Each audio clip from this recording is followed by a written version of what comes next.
দেখেন, this is my free মানি মূলত, because market যখন এখানে কনসলিডেশন করতেছিল, নর্মাল ফান্ডামেন্টাল আমরা জানি, বিটিসি মুভমেন্ট আমরা জানি বলতে আমি জানি, আপনারা জানেন না। বিটিসি যদি 10,000 থেকে 20,000 যায়, ও 20,000 থেকে 15,000 আসবে মাঝখানে কনসলিডেশন করে। সো বিটিসি 1 লাখ থেকে 1,22,000 চলে গেছিল, তাই না? দেন আমি জানতাম, কালকে আমার ক্লাস চলছিল, ক্লাসের পরে দ্যাটস ইট, এতটুকু 0.5 লটেই দেখেন $1,500 প্রফিট। অনেকে আপনারা তেনা চাইবো, ভাই ছোটো ক্যাপিটাল বড় হয় না।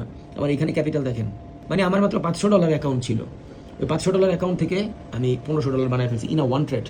ছোট ক্যাপিটালে ক্যাপিটাল বাড়ানো যায় না, এগুলো ভুল কথা। আমার উইথড্রোতে দেখছেন, আমি কালকে লাস্ট উইথড্রো দিয়েছি, এটা এই যে 24 তারিখ, এরপর আর কোনো উইথড্রো দিইনি, এটার পর আর কোনো উইথড্রো দিইনি কালকে। আর কালকে আমি কতটুকু প্রফিট করছি এটা তো আপনারা মোটামুটি অনেকে জানেনি, 18,000 19,000 প্রফিট করছিলাম।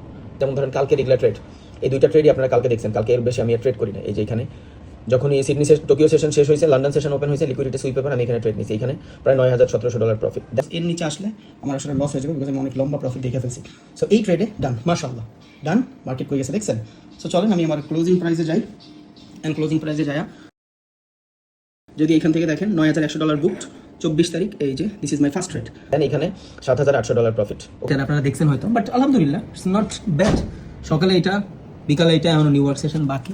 এরপর আমি ট্রেড করি নাই, রিজন হইলো মার্কেটের ভিতরে যখন বড় কোনো অর্ডার রান করে, আমি আপনাদের এটা শিখাইছিলাম, যখন মার্কেটে বড় কোনো অর্ডার রান করবে এর আগে মার্কেটের বায়ার দরকার। সো এখানে দেখেন বায়াররা অত বেশি এগ্রেসিভ না, মানুষ বুঝতেছে যে মার্কেট মনে হয় বাই হবে, এত বড় যে সেল অর্ডারটা রান হবে এটা আরও বেটারভাবে বুঝবেন যে আপনি 1 ঘন্টার টাইম ফ্রেমে গেলে দেখেন এত বড় সেল অর্ডার যে রান হবে মার্কেটে, এটার জন্য বায়ার লাগবে না, দেয়ার ইজ এ বায়ার। ওকে, এই ট্র্যাপ বোঝার পরে আমি এখান থেকে জাস্ট নর্মাল ট্রেড নিয়েছিলাম, একটা ট্রেড। আপনার ক্যাপিটাল যদি ভালো থাকে, আপনি দেখবেন মোস্ট অফ দ্য কেসেস একটা ট্রেড আপনার জীবন চেঞ্জ করে ফেলে। বিকজ আমার নর্মালি যখন ট্রেড করি আমার ক্যাপিটাল থাকে $10,000, হ্যাঁ আমার অ্যাকাউন্ট ক্যাপিটাল থাকে $1 কোটি, ওটা ডিফারেন্ট। বাট আমি যখন ট্রেড করি তখন আমার সাইকোলজি থাকে যে আমি $10,000 আজকে লস করবো, সো আমি $10,000 দিয়ে ট্রেড করি। আমি আমার প্রত্যেক দিন ক্যাপিটাল মাল্টিপল করতেছি। ছোট ক্যাপিটাল গ্রো করা যায় যদি অপটিমাল এরিয়া থেকে ট্রেড নিতে পারেন, বাট এই পর্যন্ত ওয়েট করার ক্যাপাসিটি আপনার ভিতরে নাই। যদি থাকতো তাইলে ভাই আপনার ক্যাপিটাল অটোমেটিক গুছায় ফেলতেন আপনি। ওকে, আপনি জাস্ট দোহাই দেন আমার টাকা নাই, এসে ভাবছে হুদ দেয়, ফাও কথা, আপনার নলেজ নাই। আপনার যদি নলেজ থাকে টাকা তো অটোমেটিক গুছায় ফেলবেন ভাই।